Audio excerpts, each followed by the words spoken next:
नमस्कार. विजय ॲग्रोच्या माहिती कट्टा या सिरीजमध्ये तुमचे हार्दिक स्वागत. चला तर आज आपण माहिती जाणून घेऊयात CIB रजिस्टर उत्पादनांबद्दल. हे CIB रजिस्टर्ड म्हणजे नेमकं काय असतं? CIB म्हणजे central insecticides board and registration committee. Bharat सरकारची ही अधिकृत संस्था आहे जी कोणतेही कीटकनाशक जैविक उत्पादन तपासून सुरक्षित असल्याची खात्री करूनच नोंदणी देते. मग हा CIR नंबर म्हणजे काय? CIB कडून मंजुरी मिळाल्यावर प्रत्येक औषधाला एक खास नंबर दिला जातो, त्यालाच म्हणतात CIR नंबर. हा नंबर म्हणजे हे औषध सरकार मान्य आहे याची ओळख आहे, याची गुणवत्ता तपासलेली आहे याचा पुरावा.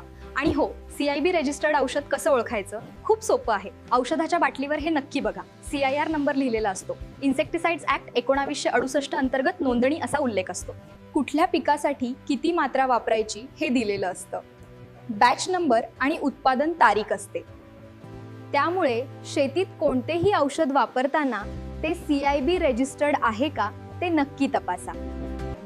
कारण सरकार मान्य उत्पादनेच पिकाला सुरक्षित आणि फायदेशीर ठरतात. धन्यवाद.